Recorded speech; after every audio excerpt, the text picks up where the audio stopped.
Hi humans, welcome back to another Game of Empires video. My name is Adam and this video is gonna be about 10 mistakes to avoid in the Game of Empires.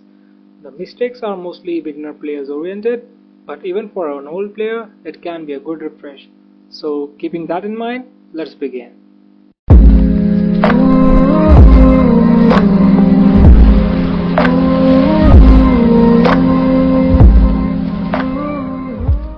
So the first mistake I see players make is spending gold on wrong stuff. So basically on the top right corner you can see the gold. I have like 148 right now.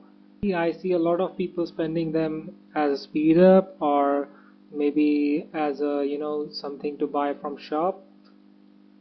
Here it is, like buying gold chests, buying books. But yeah, that's not the best thing to do unless you are a whale. So the best thing like an F2P or maybe low spender can do is like spending them on mounts and tactics event. If you go on this event calendar, you see clashing lords. So the basically on clashing lords there are events on each day, and one of them is tactics and one of them is mounts, and on each of those two events you have to spend like 21,000 gold to get the materials required to upgrade mounts and tactics, which will ultimately increase your statistics for better outcome in the war. So yeah, that's the best thing. And other than that, you can spend it on Apex War bet. Yeah, you see this is Apex War. It's basically start after ODC, and this is where you bet. So currently I have bet on Vosha. Where is that? Okay, hold a second. Okay, so yeah, here it is. I have spent like 7,000 gold on Vosha. Like I had spent like all of them. So yeah, if you have a good guess on who is gonna win the Apex War, you can bet them here, and it's a good source of income.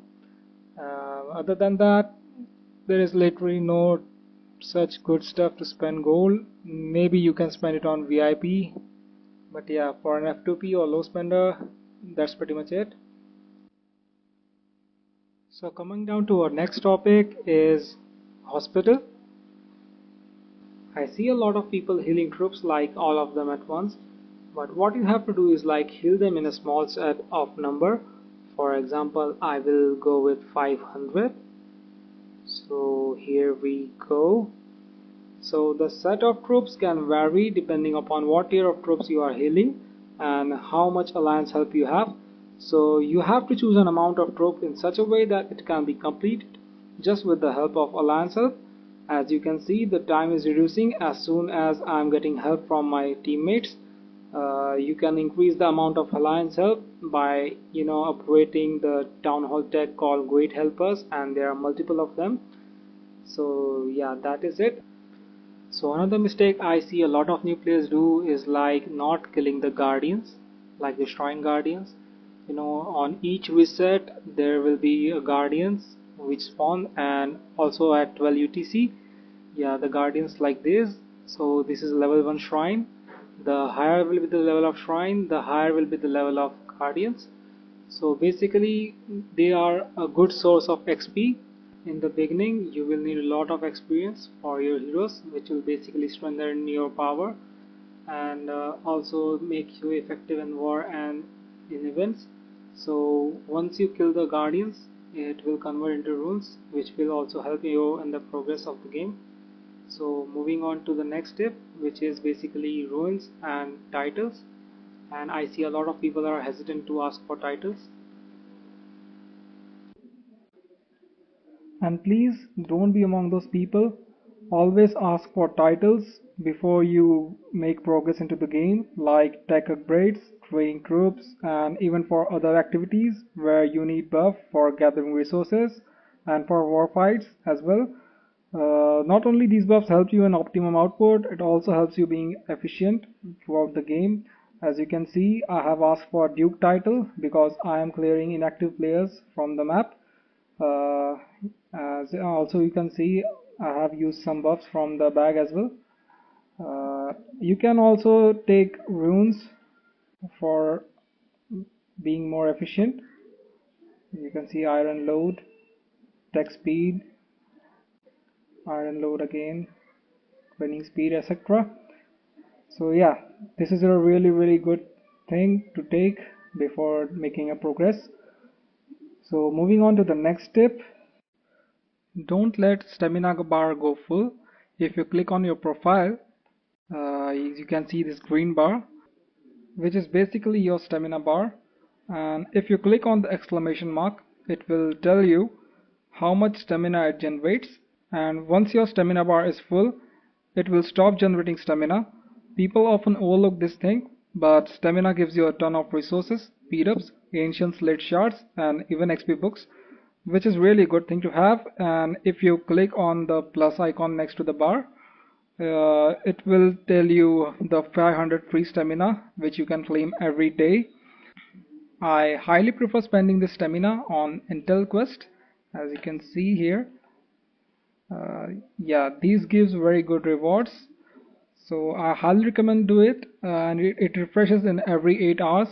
So yeah, and after doing that you will still have a lot of stamina to spend, and I highly recommend to spend it on barbarian camps over barbarians, because the rewards are really lucrative. As you can see,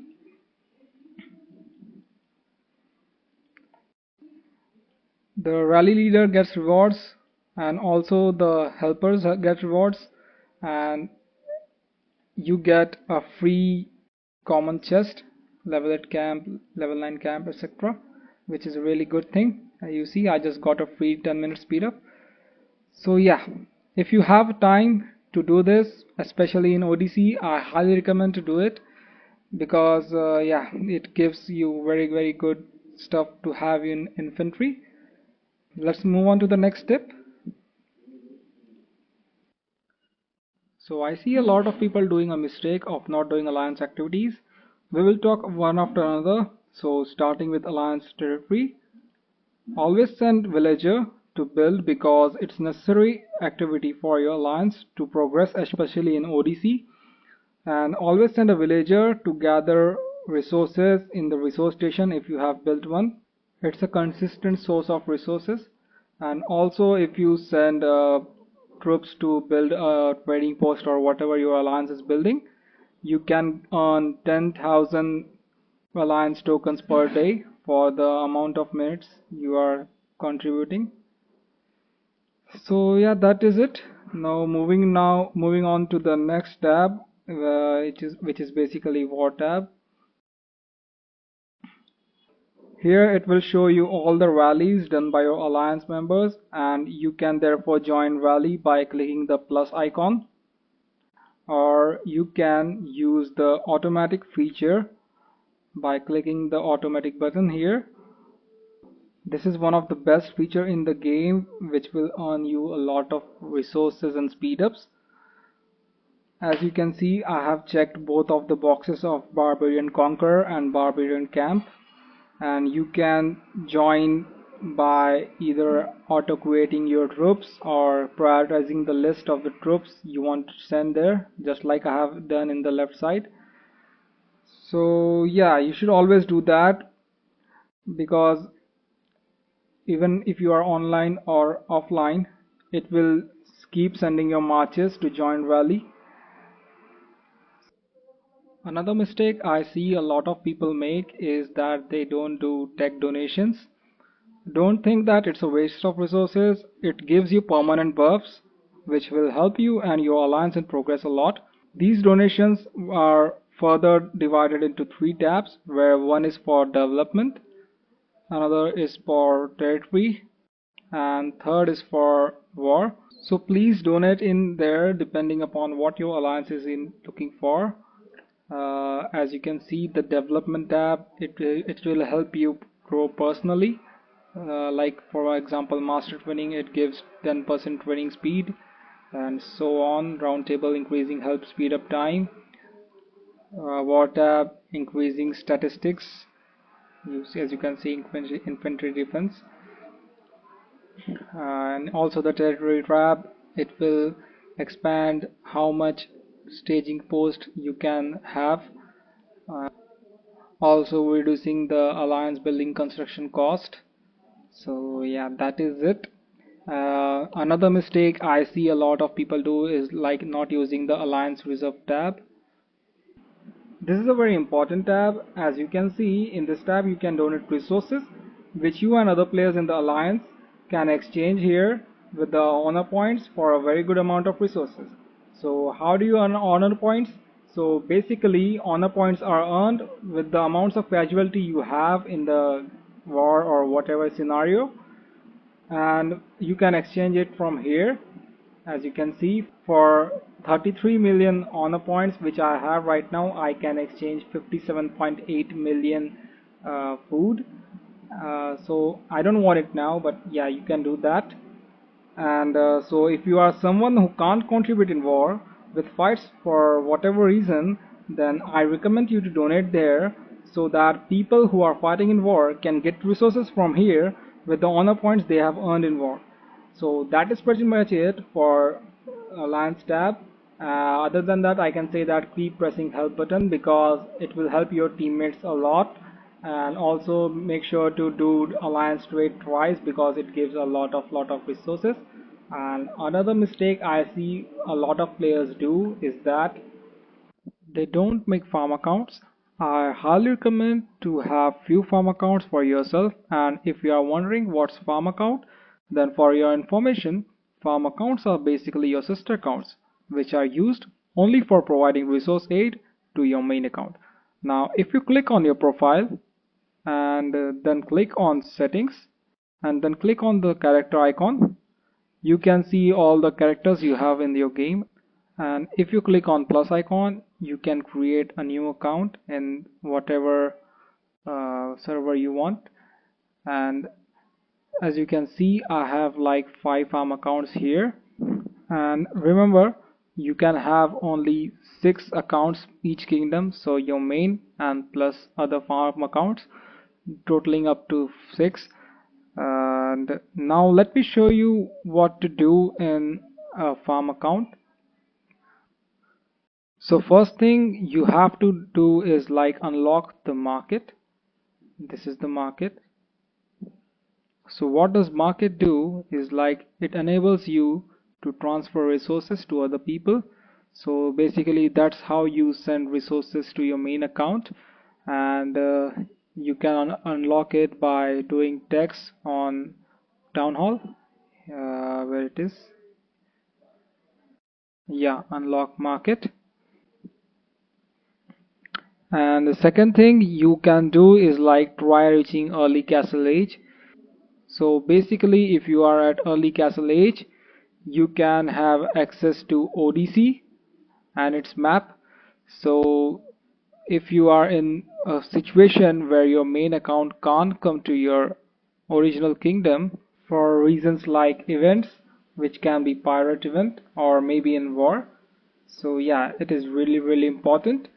And only thing I recommend to do on your farm accounts are doing the trades twice. Yeah, it gives a ton of resources. And other than that, I will say keep your villagers in farm, like blowing them all the time. Not blowing them all the time, like set it up like once a day. And other than that, I will say set up a depot. As you can see, I have set up a depot for mining. So yeah, I do it like once or twice a day depending upon how much time I have got. So yeah, that is it. And remember, you have to do all those stuff on all the farm accounts you have. So yeah, it can be tiring at some point, but that's how it is. Now coming down to the next mistake I see a lot of people do is they don't use depots correctly, either by the number of villagers around it or by the positioning alongside the resource node. So now let me show you my resource nodes, I mean depots. So what I have tried to do is that distribute my villagers among each of my depots. As you can see here, I have distributed them in such a way that I can collect all the resources, like all the types, in the amount I want to. And please don't do the mistake of not using all your depots. Use all the depots you can. It will increase efficiency as you don't need to refresh or position your depot frequently. You have to position depot in such a way that it can finish a node fastest time, and only way to do that is having a good position.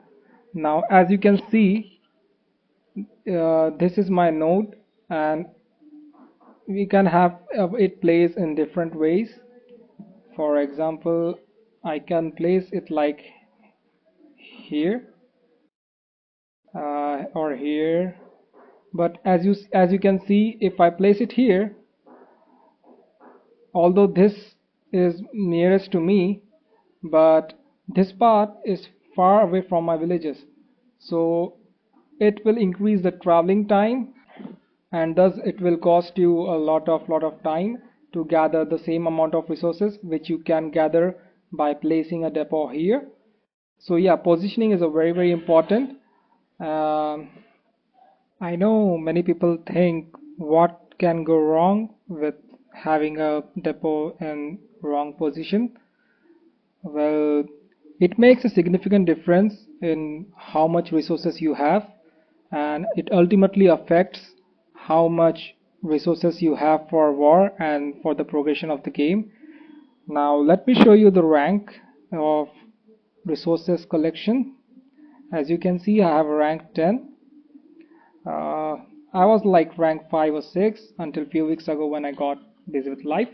But yeah, as you can see, the people higher in the top 10 have collected way higher amounts, like in millions higher, hundreds of millions higher than those in the below. So these are the small things which makes difference. And it's a new server, okay? It's not like an old server that the difference is huge. In a small amount of time, there is a difference of hundreds of millions. So yeah, moving on to the next mistake I see a lot of people do is like not being loyal to your troop type. What I mean by loyal is that people do a mistake of focusing on multiple troop types at the same time, or they either start with a particular troop type and then later on switch to a different troop type. This is arguably the biggest mistake you can make in this game. In the beginning, like first couple of weeks, you can get a hang of all the troop types and then decide which troop type you want to focus on. And if you haven't watched my video on how to choose civilization, then make sure to watch it. After this video, I will put the link in the description. The video will help you decide your troop type as well. So once you have decided your troop type, only focus on text for particular troop type. As you can see, my barracks, the texts are maxed out. All the texts are maxed out for the stats I require, and also my castle tech, it's also max. So other than that, I will say only focus on the stats on the mounts and tactics section. As you can see, I haven't done any of the cavalry or archers. Same here. So other than that, in the ancient knowledge, please don't do a mistake of focusing all the unnecessary stats which you don't need. Only focus on your main troop type, and for the stats you don't need, only upgrade them till the level so that you can max out the other required statistics. So that is it. And other mistake I see a lot of people do is like focusing on multiple heroes at the same time. Focus on one hero at a time in epic and legendary heroes category. Focusing on one hero basically makes your march stronger to get a good positive grades on war, and also for PvE events to have an easier life. It not only gives optimum output from your march but also makes your march very strong. Like once you awaken your hero, it will basically makes it 25% stronger. Now for example, I have awakened Alex, and as you can see my skills, it went up 25% higher. Not only first skill but all the skills. So yeah, it will affect the output of your march, thus makes you more efficient in war as well. And lastly, there is a bonus tip for all of you guys, and it's about the kingdom you are living in. You can make any mistake from the video and still play the game for fun or even as a weak player, but if you make this mistake, you can bring the chaos. Don't think of this kingdom as an arena for competition and war within the kingdom. This can lead to many things like making it dead or evil people taking over the server, thus bringing even more chaos ultimately. Everyone might have different mindset, but one thing which should be common among everyone is that you should play for the server instead for their personal growth. And that can only happen by making sacrifices and compromises just like we see in real life families. This is one of the reasons why Wessex is the leading kingdom for our period, and we get a lot of migration because of that as well. So that is it guys. I hope you enjoyed the video, and sorry for making it long. My heart wasn't happy with compromising in terms of information needed, so it has to be long. More information based video are coming soon guys, so make sure to like and share the video. See ya.